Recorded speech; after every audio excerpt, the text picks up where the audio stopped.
是7月份加盟义和堂。 I joined YH Tang in July, and just 3 months later, the store closed. Now I've lost 230,000 yuan. I thought I could start a business to get rich, but it ended up with me going into debt and shutting down. The man explained that he had been unemployed for over a year with no income, causing financial pressure at home. So he took out a loan of over 200,000 yuan, around 27,500 US dollars, and decided to invest in the bubble tea industry. He thought he could make a profit of 1 million yuan, but on the first day, the business only made 121 yuan, about 16 US dollars. He sold just 10 cups of bubble tea. Because the revenue stayed low, he couldn't afford to pay the employees or cover utility costs. In the end, his store lasted only 3 months before closing. China's once booming bubble tea industry is now facing a tough time, with many tea shop owners closing their businesses in despair. According to data from Hongcan, a platform focused on the food and beverage industry in China, from November last year to November this year, over 197,000 bubble tea shops have closed. The trend of business closures is getting worse. This September, popular bubble tea brand Shuyi Tealicious faced a wave of closures. The topic even became a hot search online. Shuyi Tealicious closed in less than 6 months, and the store has been transferred. The tea drink market is just too tough this year. According to data from Jihai Brand Monitoring, Shuyi Tealicious opened 496 new stores but closed 1,605.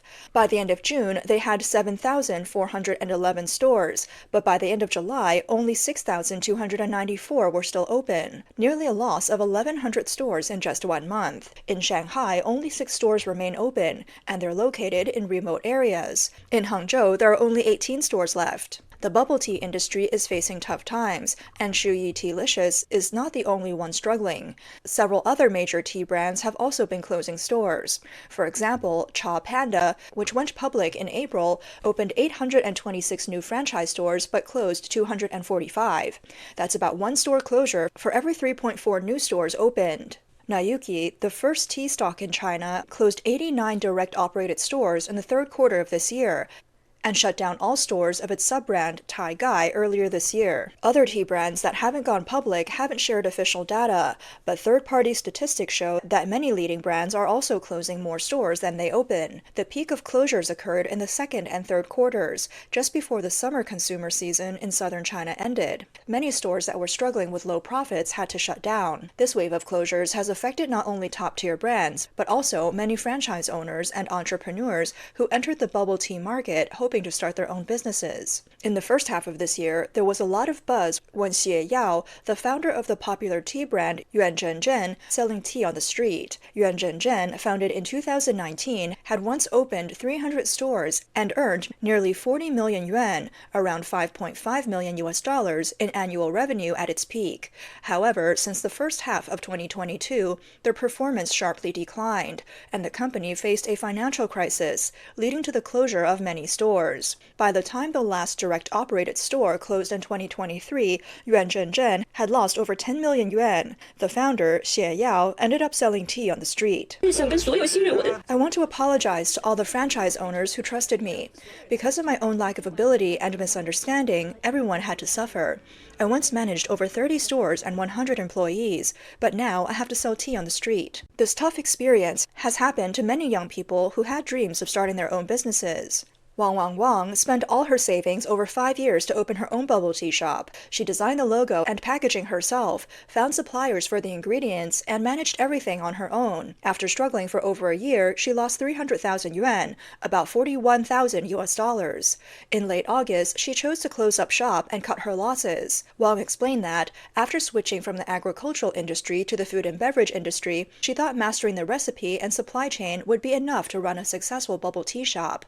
But she ran into problems with picking a location, running promotions, and understanding the complexities of working with platforms. Li Zi invested over 400,000 yuan, around 55,000 US dollars, into a lesser-known third-tier tea brand.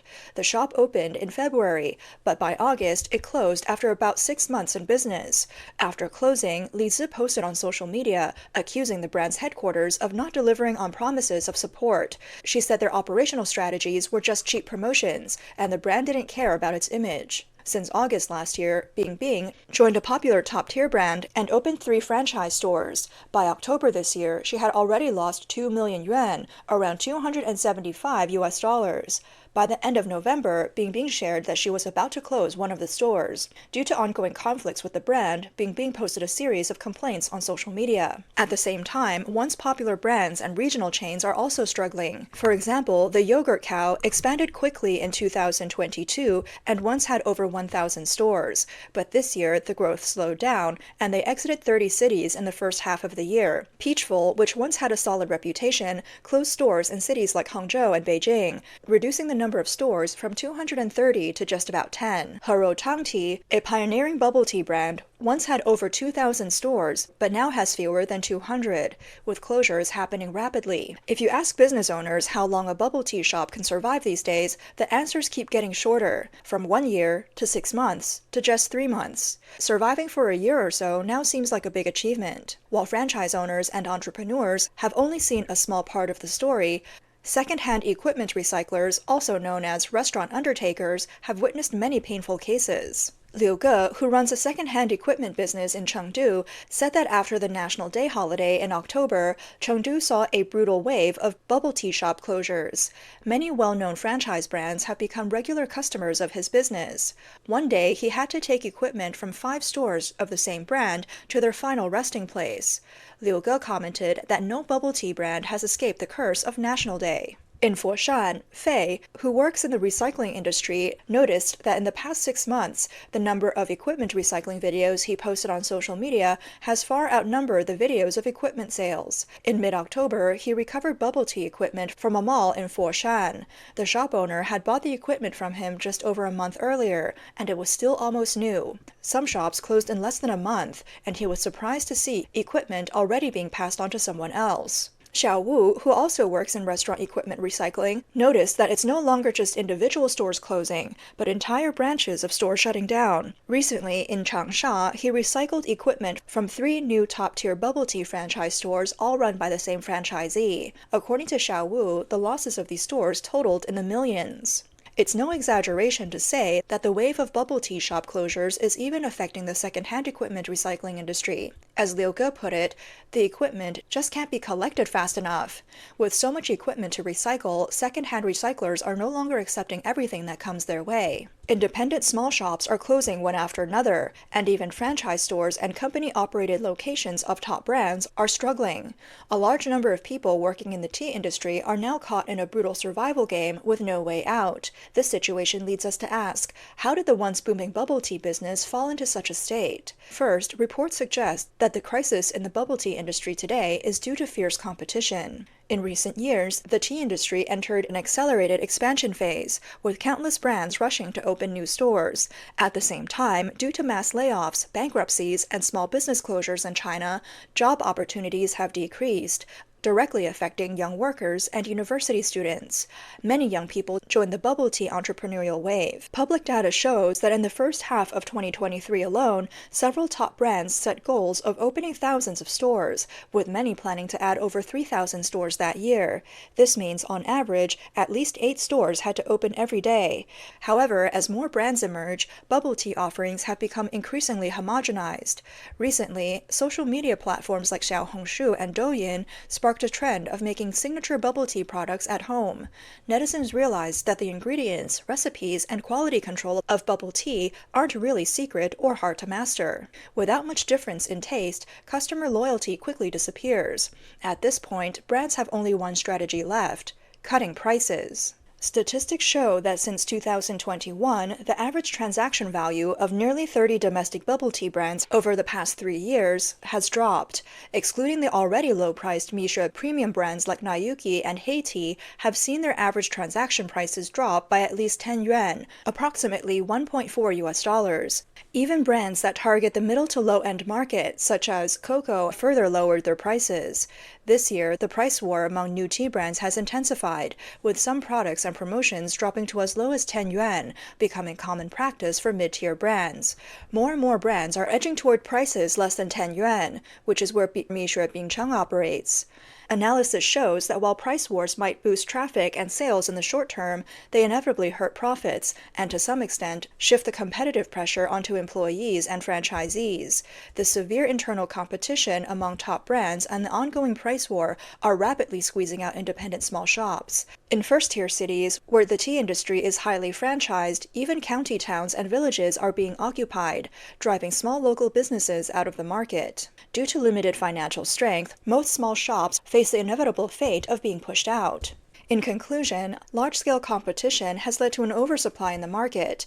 The obsession with low prices has dragged down the industry's profits, and big brands are relentlessly squeezing out small shops. This creates a vicious cycle with increasing pressure at every turn. However, some experts point out that the dire state of bubble tea shops is just a microcosm of a broader trend.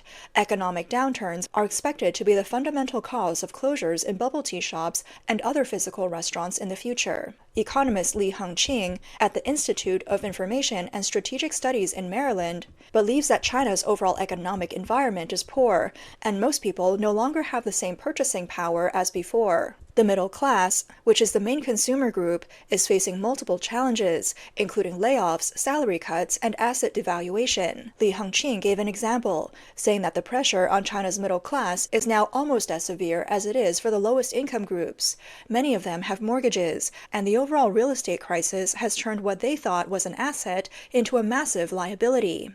With their income shrinking and the asset bubble popping, these factors are clearly affecting consumer spending. The most direct impact is on essentials like food, clothing, and education. Here are some eye-opening statistics from Beijing's Municipal Bureau of Statistics for the first half of 2024. In Beijing, the so-called large-scale restaurants, defined as those with main business revenues over 2 million yuan, are typically considered the industry's top performers. However, the data shows that in the first half of the year, the revenues of these large-scale restaurants in Beijing dropped by nearly 3% to 49.3 billion yuan. Their total profits were only 180 million yuan, a sharp 88.8% decrease compared to the same period last year. Their profit margin is as low as 0.37%. According to calculations, with 286,000 people employed in the sector, the 180 million yuan in profit equals a monthly profit of just 105 yuan per person. Among them, fast food chains saw profits drop by 49.9% year-over-year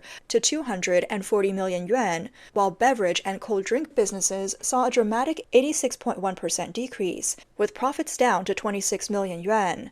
Full-service restaurants even posted a loss of 76.5 million yuan. One restaurant industry insider, who requested anonymity, stated that the official data already reflects the dire situation in the restaurant sector, which reflects the broader economic environment in China. Data from Tianyancha shows that in the first half of this year, the number of new restaurant-related business registrations in China reached 1.35 million, but over 1 million businesses were deregistered or had their licenses revoked.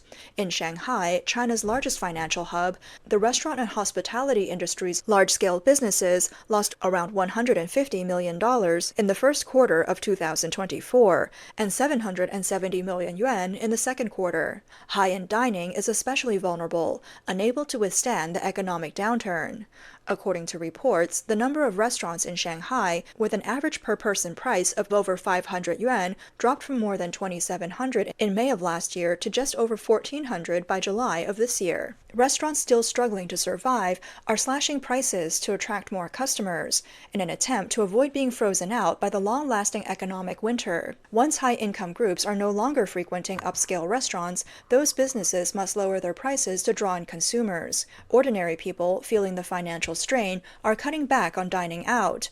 As a result, restaurant owners are engaging in cutthroat price wars while also slashing costs. Some high-end restaurants, once bustling with customers, have had to shut down due to a lack of interest. The industry's profit margins have plummeted to single digits, with some restaurants even continuing to suffer losses. The widespread struggle in the restaurant industry highlights the broader challenges facing the Chinese economy. Xie Tian, an economic expert and professor at the University of South Carolina School of Business, explains that when the economy is doing well, people are willing to dine out at mid to high-end restaurants as part of China's dining culture. But when the economy worsens, people downgrade their spending, eating out less and opting for cheaper options like small restaurants or street food. Additionally, business dining and high-level corporate banquets, upscale restaurants are also on the decline. Professor Xie also pointed out that President Xi Jinping's anti-corruption campaign has led to a decrease in public spending and consumption by government agencies. He told Voice of America, "China's economy is now in deep recession, and it may have entered a depression. It's clear that many people are downgrading their consumption, and the increase in food delivery services is actually a reflection of this." So, what does the future hold for these bubble tea businesses? Reports suggest that because the industry's internal competition is unlikely to ease in the short term, going abroad seems to be another survival strategy for these businesses. Take Cha-Ji as an example. Although rumors of its IPO in the US have not yet been confirmed, it has already opened the door to the American market in another way. According to public reports, Cha-Ji plans to enter the U.S. market in the spring of 2025, with its first stores set to open in Irvine and Los Angeles, California. Even earlier, many leading brands had already made their way to Europe and Southeast Asia. Southeast Asia, in particular, has become a highly contested battleground. As early as 2018, Mishur Bingcheng opened its first direct-operated store in Vietnam, and it has since become a major bubble tea chain in Southeast Asia. Haiti also chose Southeast Asia as its first overseas destination, opening its first international store in Singapore in 2018. Nayuki made a high-profile entry into Thailand in December of last year, opening its first direct-operated store in Bangkok. Other reports predict that more and more brands will seek growth opportunities abroad to ease the pressure. Industry analysts also point out that undeniably, the restaurant industry has a relatively low barrier to entry, and the bubble tea sector is one of the easiest niches to enter. In the future, it will likely attract many white-collar workers looking to start their own businesses. However, given the painful experiences of those who have failed before, newcomers should be cautious. Opening a bubble tea shop is never a guaranteed success, and it will only become harder to turn a profit in the future.